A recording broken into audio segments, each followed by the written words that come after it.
Good afternoon, ladies and gentlemen across our beautiful country of Canada, our friends around the world in the known and unknown universe. Welcome back to your favorite Angry Canadian on the 4th day of December, 2023. Man, time is moving.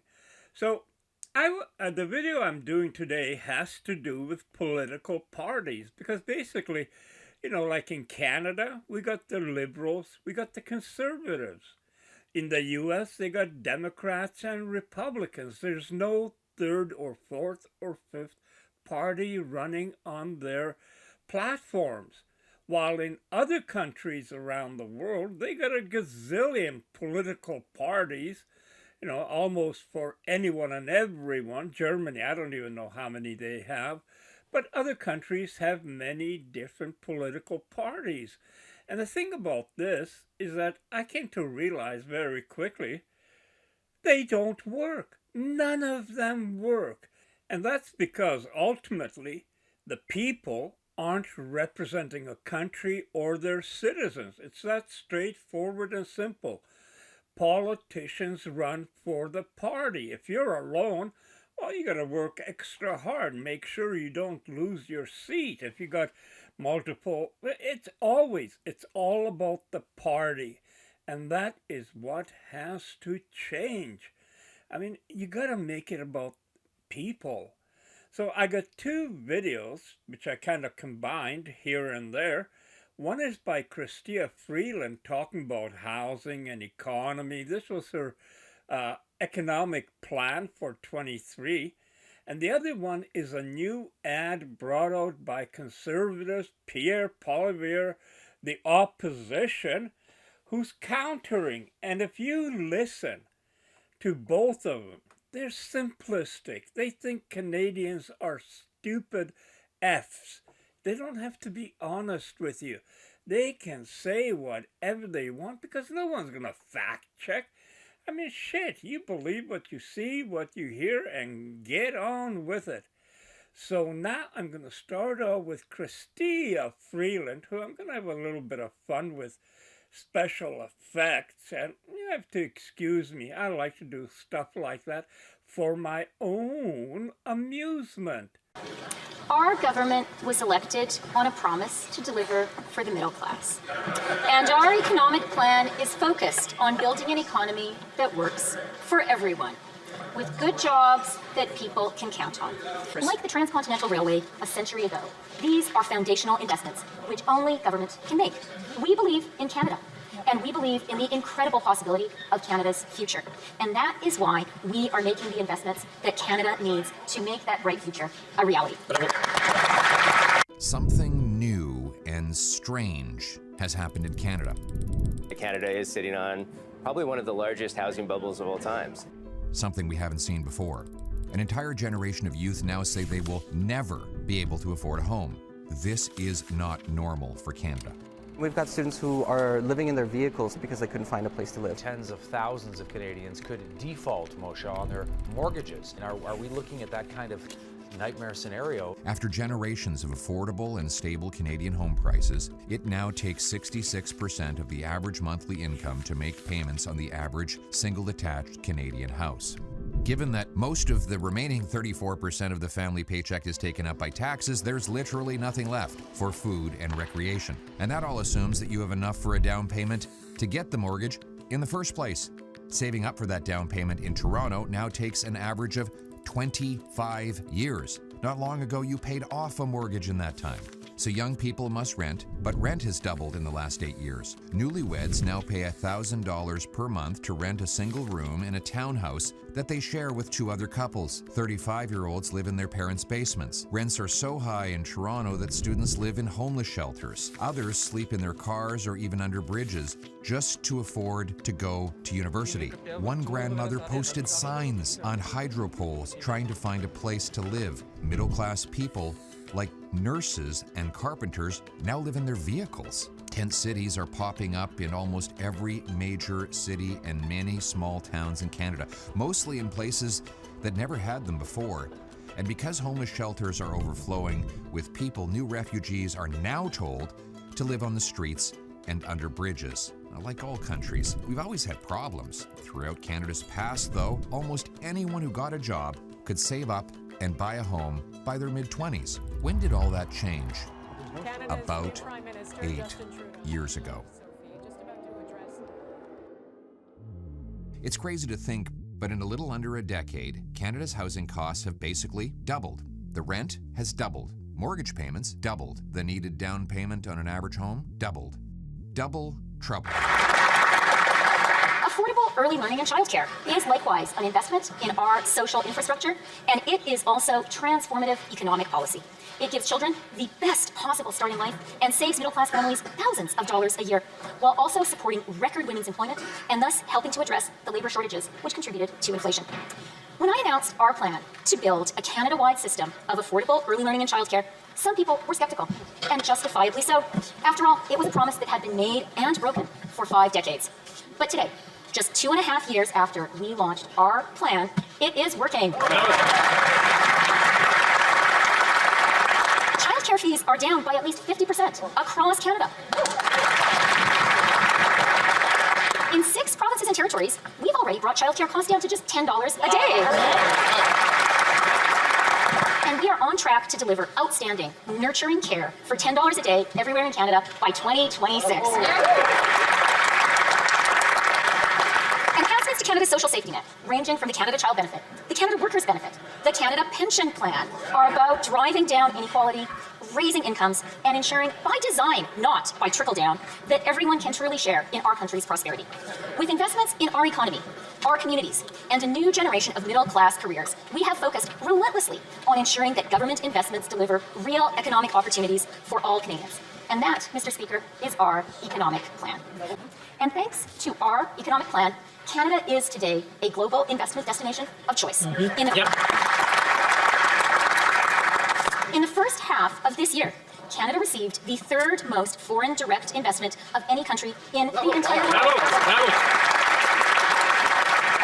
And that was more investment per capita than any of our G7 allies. More investment than the United States, the United Kingdom, Germany, Italy, France, or Japan. And the IMF projects Canada to likewise see the strongest economic growth in the G7 next year. What does all of this mean for people, Mr. Speaker? Think about that. Housing costs have gone up more since 2015 than they had in all the years before that combined. 8 years ago, the average one-bedroom rent was about $970. The average today, $1,871. The average needed down payment, about $23,000.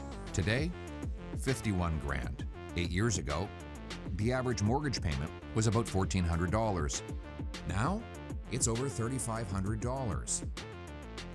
8 years ago, payments on an average single detached home cost roughly 40% of median family income.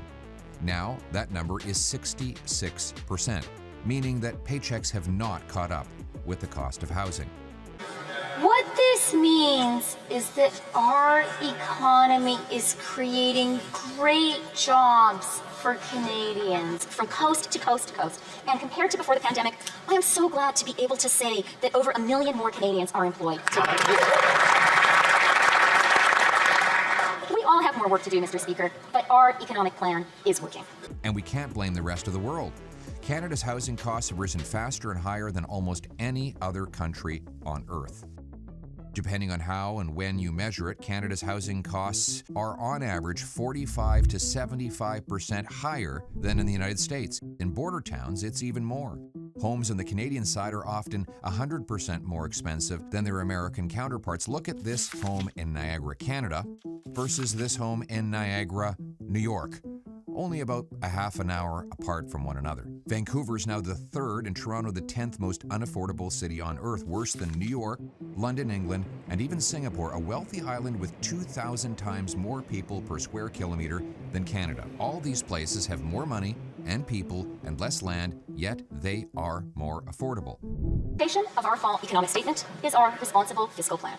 In the face of global inflation, our government has reduced the deficit faster than any other country in the G7. And with inflation down from 8.1% last year to just 3.1% today. We are taking care not to feed inflation by carefully targeting new investments towards the priorities of Canadians today and towards the future growth that makes our finances sustainable. Canada maintains both the lowest deficit and the lowest debt to GDP ratios in the G7. And with a new reduction in public service spending, this fall economic statement builds on the $15 billion in refocused spending that I announced in the spring. We are ensuring that Canada's finances remain sustainable because that's how we'll be able to continue investing in Canadians for years to come. UBS, a major global bank, now lists Toronto as having the riskiest housing bubble in the world, with Vancouver 6th. According to UBS, home prices in Toronto and Vancouver have gone from fair valued to overvalued to bubble risk, all in only 10 years. This 2-bedroom property in Toronto's Kensington neighborhood costs the same as a 20-bedroom castle situated on 5 acres of land in Scotland. This shouldn't be a problem in Canada based on our supply-demand dynamics. Think about it. With our massive geography, meaning lots of supply, and our small population, meaning limited demand, housing should be cheap here in Canada. We have the most land per person of any G7 country. That includes much land close to big cities where people need to live to work. So why is it so expensive? Well, let's break it down. A mortgage payment has 2 parts, interest and principal. Interest rates are set by the Bank of Canada, but heavily influenced by the federal government. You'll forgive me if I don't think about monetary policy. When the government borrows and spends, it bids up the goods we buy and the interest we pay. The Trudeau government has doubled Canada's debt, adding more debt than all prime ministers combined. Our finance minister has conceded that this deficit spending pours fuel on the inflationary fire. And I'm going to start with what we shouldn't do.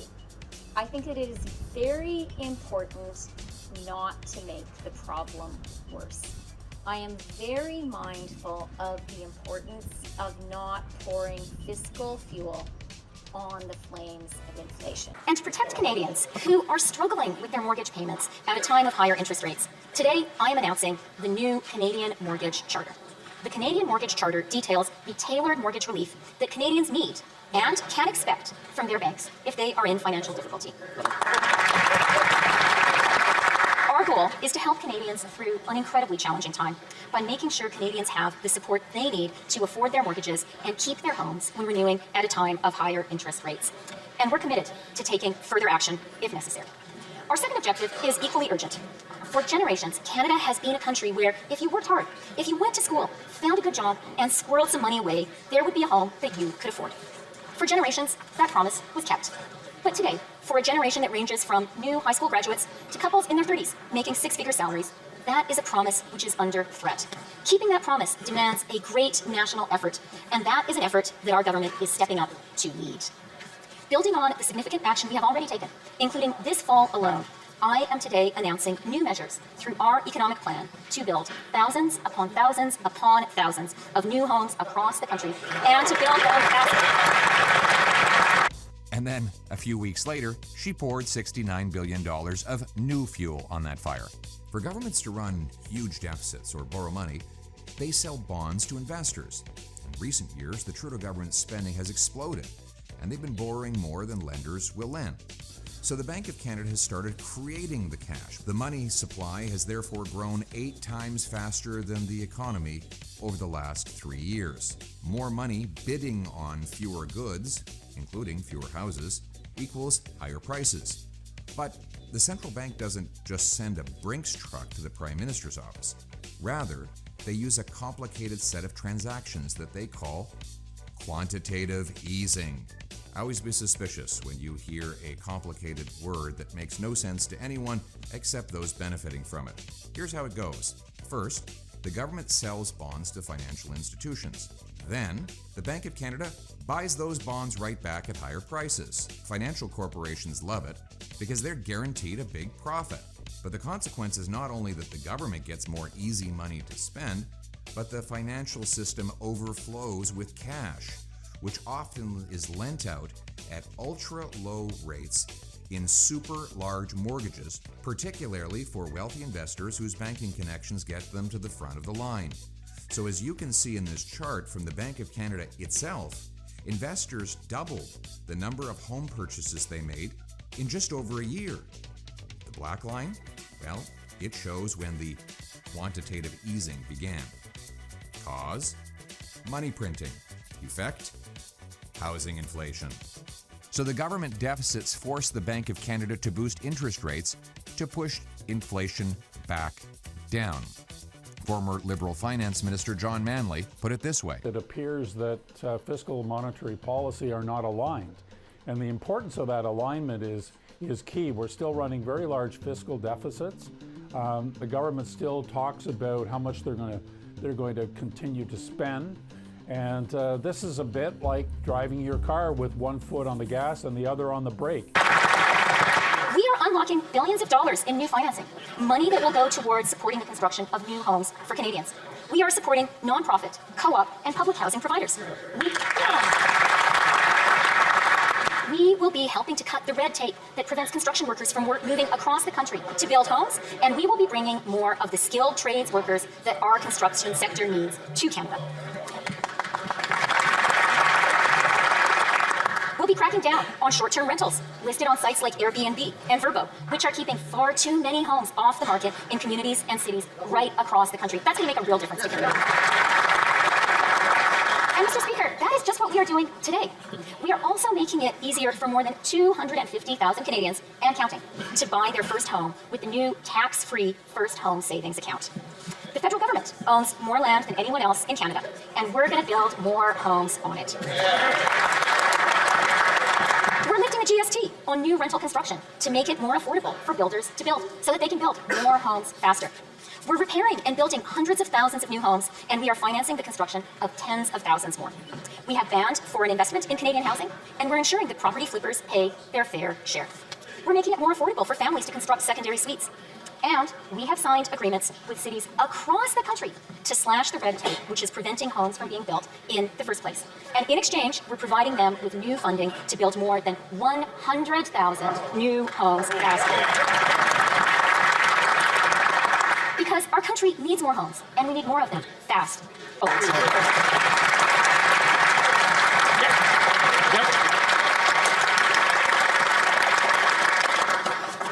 That work will be our government's work for these next 2 years and beyond. Canada is not, and never has been, broken. We are the imperfect and remarkable creation of generations of Canadians who did their part to build a better country, in good times and in tough times, calloused hand by calloused hand. Generations of Canadians who fought fear and cynicism with hope and hard work. Generations of Canadians who fought day after day to keep Canada moving forward. And generations of Canadians who believed, just as I do today, that in our magnificent country, better is always possible. Common sense solution, stop the inflationary deficits so the bank doesn't have to raise the rates. That means cutting government waste and capping government spending with a dollar-for-dollar law that forces politicians to find $1 of savings for each new dollar of spending.